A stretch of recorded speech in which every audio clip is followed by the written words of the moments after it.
I handed my husband's phone to our family friend for repair. Then he told me to change the locks right away. The messages on that phone showed a side of my husband I never saw coming. My name's Sarah, I'm 34, and I've been married to John for 7 years. Our life felt steady, nothing too crazy. Lately, though, John started acting different. He got quiet about his phone and stayed late at work more than usual. I didn't push, figured maybe stress or something. Last week, his phone broke, so I took it to Mike's shop. He's a friend of ours. While Mike was fixing it, I noticed his face change. Then he told me to change our locks right away. He showed me messages on the phone that didn't make sense with what I knew about John. It hit me hard, like everything was shifting under my feet. I never expected to see that.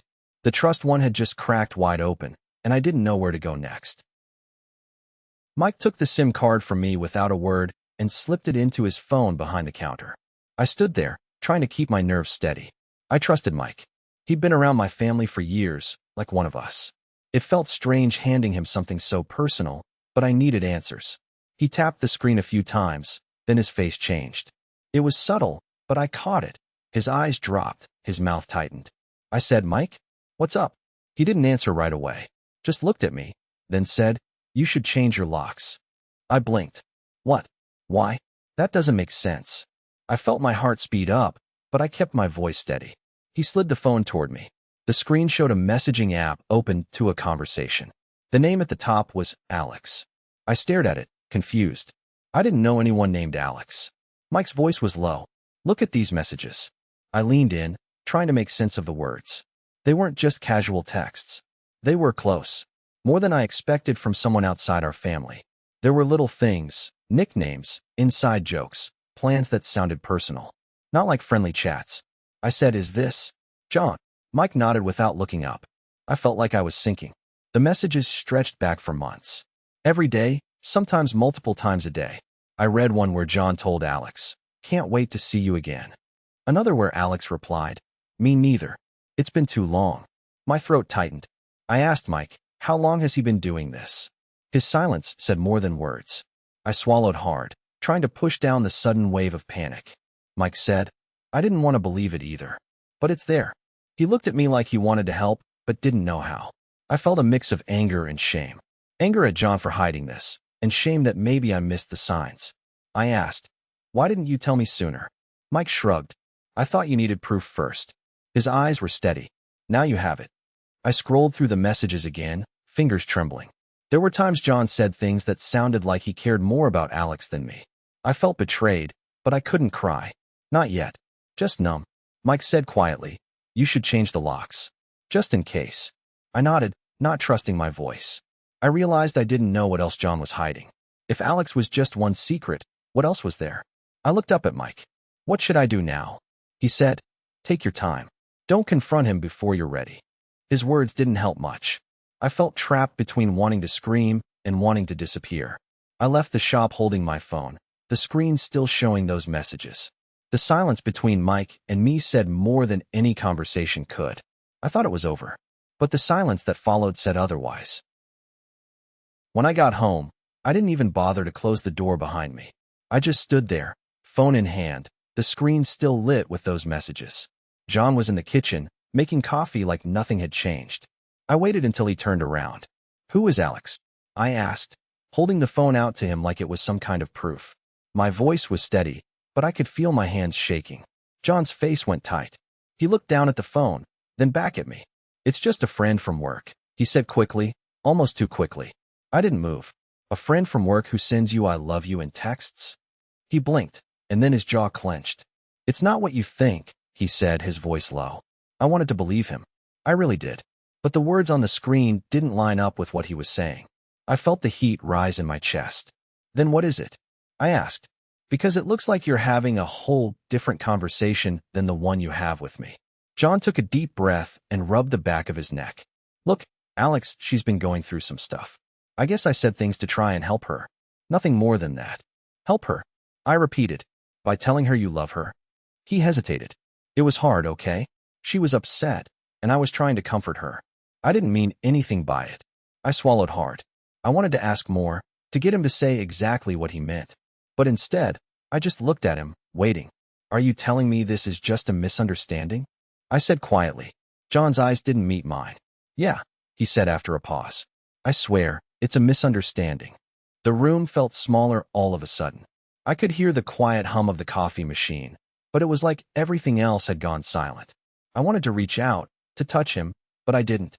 Instead, I crossed my arms and leaned back against the wall. Why didn't you tell me about her before? I asked. Why keep this from me? He looked away again. I was going to, I didn't want to upset you. I felt a mix of anger and something else I couldn't quite name. Maybe disappointment. So you think hiding it was better? That lying by omission was okay? John looked exhausted. I messed up, he said quietly. I don't want to lose you. That hit me. I could see it in his eyes. But I also saw the way he avoided mine. Like he was trying to protect himself more than me. We stood there, neither of us moving for a long minute. The silence stretched out, thick and heavy. Finally, I said, I don't know if I can just accept that this is nothing. It feels like there's more you're not telling me. John ran a hand through his hair. I'm not hiding anything else. I swear. I wanted to believe him again. I wanted to trust that this was just a mistake. But the doubt was already planted inside me, growing with every second. Okay, I said, my voice low. We need to figure this out. But right now, I'm not sure what to believe. John nodded, but I could tell he knew this wasn't over. Neither of us said anything more. The air between us was heavy, filled with things left unsaid. I thought it was a misunderstanding, but the silence that followed said otherwise. I couldn't shake the feeling that there was more I didn't know. So that night, after he'd gone to bed, I went to his office. I tried to keep my hands steady, but my heart was pounding. I didn't want to believe what I was about to find, but I had to know. The room was quiet, the only light coming from the desk lamp. I opened his desk drawers slowly, trying not to make a noise. Most of it was just papers and office supplies, but then I found a folder hidden underneath a stack of files. It wasn't labeled, just plain gray. I hesitated, then pulled it out. Inside were photos and letters. The photos showed him with someone I didn't recognize at first. I thought it would be a male colleague, like he'd said. But then I looked closer. It was a woman I'd never met. The letters were folded carefully, some handwritten and some typed. I picked one up and started reading.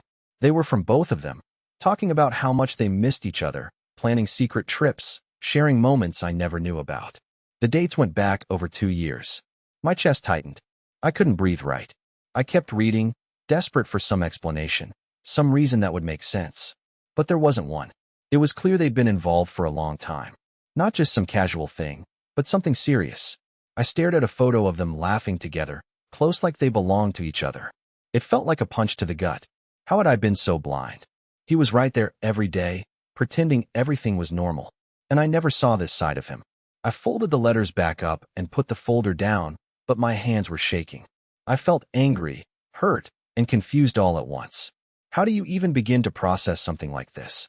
I kept thinking about the conversations we'd had, the plans we'd made. Was any of it real?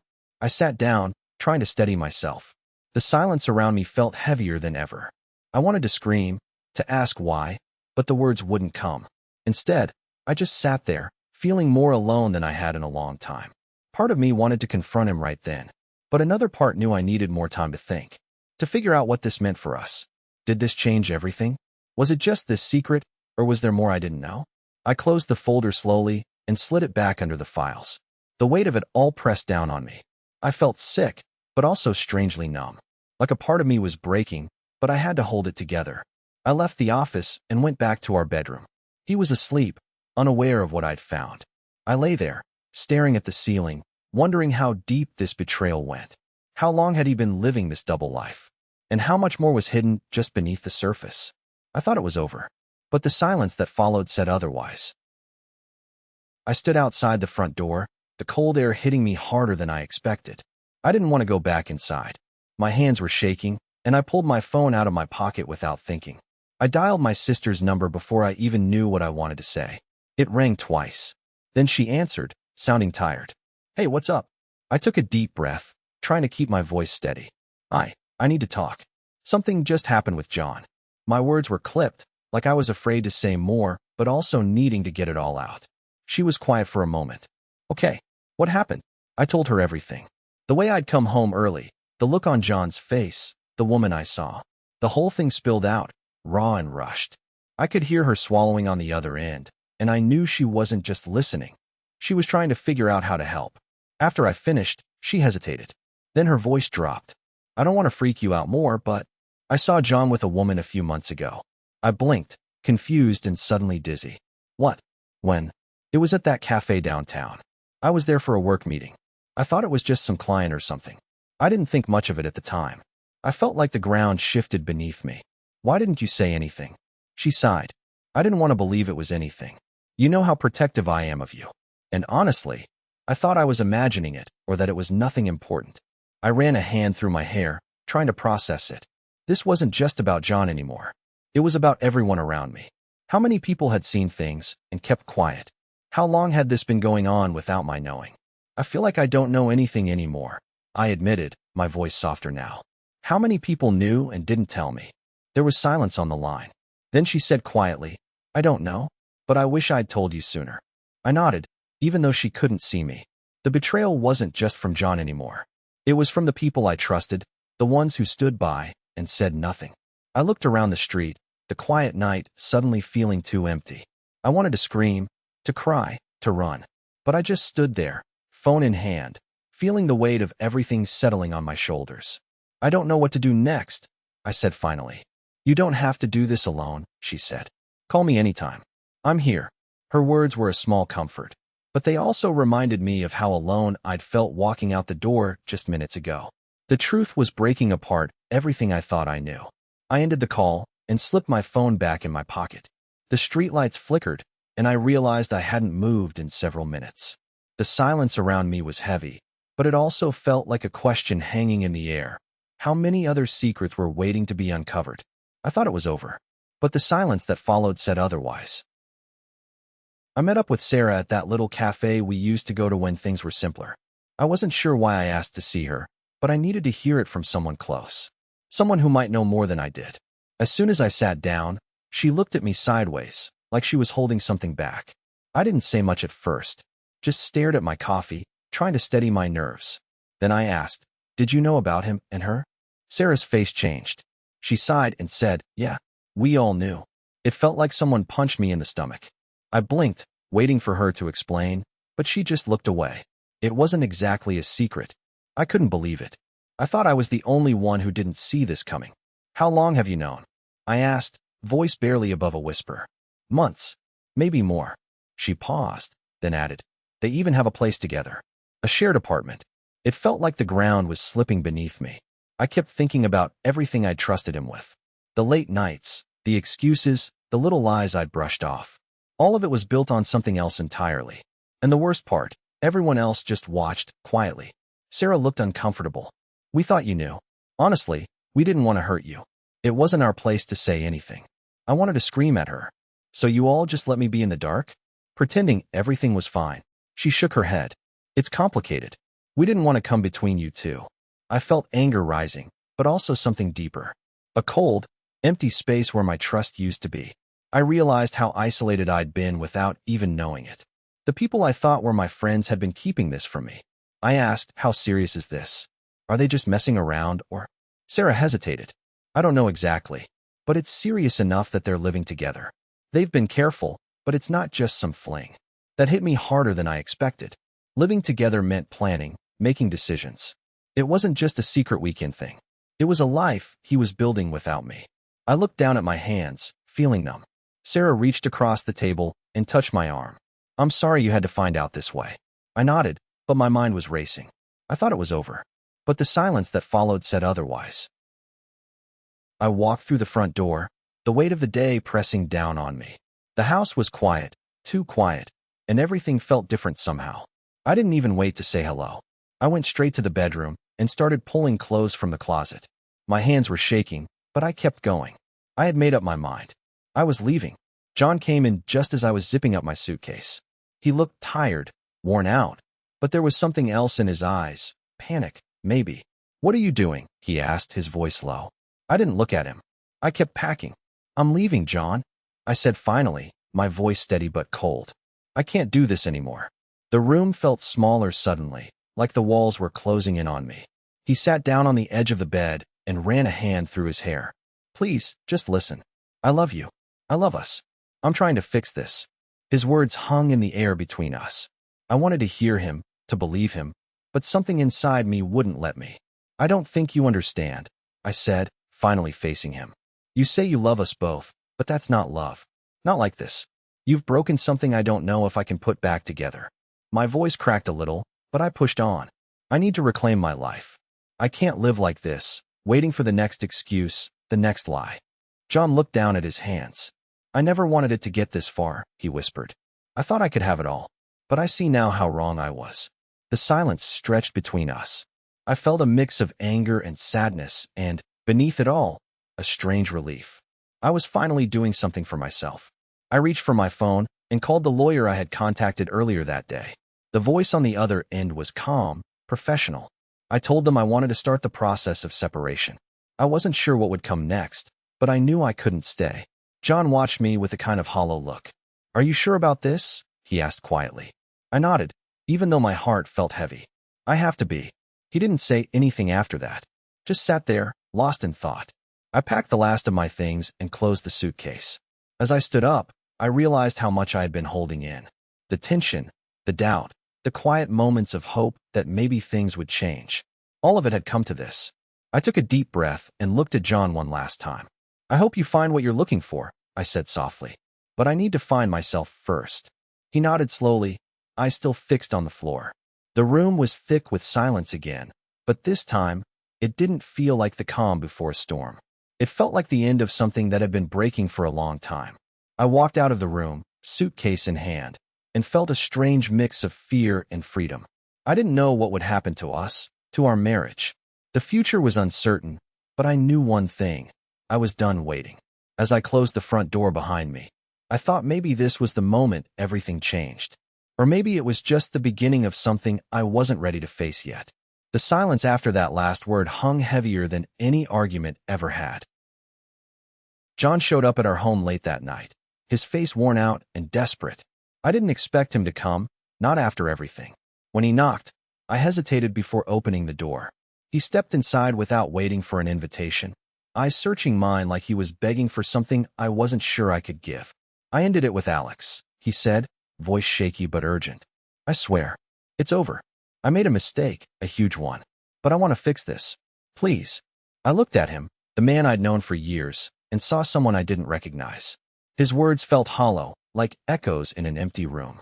I wanted to believe him, I really did, but the trust we had was gone, shattered beyond repair. I felt my throat tighten, my hands clenching at my sides because I wasn't sure if I was angry or just tired. Why should I believe you? I asked quietly. After everything? After all the lies? He took a step closer, like he wanted to reach out, but stopped himself. I'm sorry. I'm so sorry. I know I hurt you. I don't expect you to forgive me right away, but I had to tell you the truth. I swallowed hard and reached for the papers on the table, the separation papers I had prepared weeks ago. My hands trembled when I picked them up and held them out to him. It's too late, John. I can't do this anymore. He looked down at the papers, then back at me. I saw a flicker of pain cross his face, but also something like relief. Maybe that the truth was finally out in the open. He didn't say anything at first, just took the papers with both hands and nodded slowly. I understand, he said after a moment. I don't want to lose you, but I get it. The room felt heavy, like the air itself was waiting for something to break. I wanted to say more, to explain what I was feeling, but the words caught in my throat. Instead, I just stood there, watching him fold the papers and put them in his pocket. For a long time, there was silence between us. No promises, no arguments. Just two people standing in the middle of what used to be a home, both realizing it wasn't anymore. I hope you find what you're looking for, I finally said, voice barely above a whisper. He nodded again, then turned toward the door. Before he left, he paused and looked back at me. Goodbye. The door closed behind him, and the quiet that followed was deafening. I felt a strange mix of relief and sadness wash over me, like a weight had been lifted but left a hollow space behind. I didn't know what was next. I didn't know if I could heal or if the cracks would only grow wider. But holding that final conversation, handing him the papers, was something I needed to do for myself. It was painful, yes, but it was the first step toward moving forward. I sat down on the couch and stared at the empty doorway. The future felt uncertain, but for the first time in a long time, it felt like it was mine to face alone. What lies ahead for me? I don't have the answer yet, But I know one thing. This chapter is over, even if the silence that follows says otherwise. It's been 2 weeks since I moved in with my sister. The house feels quieter than I expected. Not empty, just different. I'm still unpacking boxes, but mostly I'm sitting on the couch, staring at the TV without really watching it. The silence here doesn't have the same weight as it did when I was at home with John. It's lighter, somehow. Less heavy. The divorce papers are signed. We agreed to no contact. That part was hard to say out loud, but it felt necessary. I told him I needed space, and he said he understood. I don't know if that was true. I don't even know if I want to know. Sometimes I wonder if he's sitting alone, too, or if he's moved on already. But I push those thoughts down because they don't help me. Not now. I'm trying to focus on myself, on healing. It's not easy. Some days, I catch myself reaching for my phone to text him, just to check in. Then I remember the lies, the secrets, the way I felt invisible even when we were together. That sting is still fresh. It's like a bruise I can't see, but always feel. My sister checks in on me every day. She doesn't say much, just asks if I want coffee or if I need anything. I appreciate that.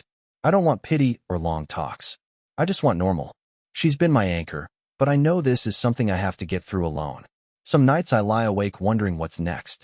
What does life look like without John? Without that part of my past? I thought I had it all figured out, but now everything feels uncertain. I keep thinking about the future and how I'll rebuild it. It's scary, but there's a small part of me that's curious. Curious about what I might discover about myself. I've started looking for new hobbies, little things to fill the time. Cooking meals I actually want to eat, going for walks without a destination. It's strange to live for myself now. I always thought I did, but I realize a lot of my choices were tied to him. I'm learning to listen to what I want, not what I thought I should want. There are moments when grief hits me suddenly. A song on the radio, a scent in the air, a place we used to go. They feel like punches to the stomach. But then I breathe through it, remind myself this is part of moving on, that I'm not broken, just rearranging the pieces. Sometimes I imagine telling John about the changes I'm making. Would he care? Would he be surprised? I don't know if I want answers to those questions. Maybe it's better to keep moving forward without looking back. I haven't told many people the full story. It's hard to admit how deeply I was hurt. I don't want sympathy or judgment.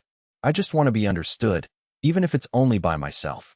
Writing this now, I realize how much I needed to say it out loud, even if it's just here. I'm not sure what the future holds. I don't have a clear plan or a roadmap, but I'm starting to feel like I can make choices for me, not because of anyone else. That feels like a small victory. Still, there's a quiet part of me that wonders if I'll ever fully escape the shadow of what happened. If the past will always linger, even when I'm trying to build something new. I thought it was over, but the silence that followed said otherwise. I'm living with my sister now. It's quieter here, but that's not a bad thing. I'm still trying to figure out what normal means after everything. John and I are separated. He's not around like before. I know he's still talking to Alex, though. I don't have all the details, and honestly, I don't want them.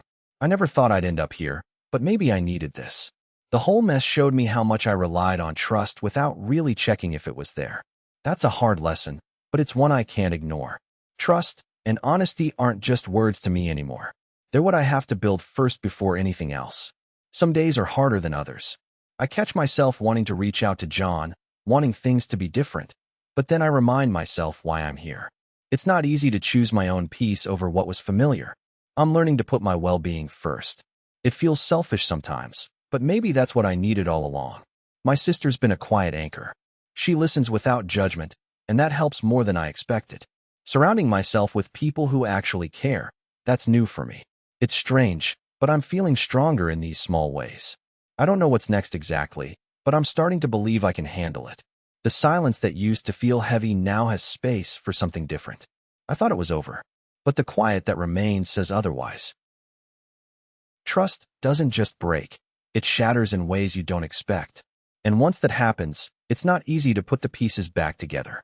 If you ever feel like something's off, don't ignore it.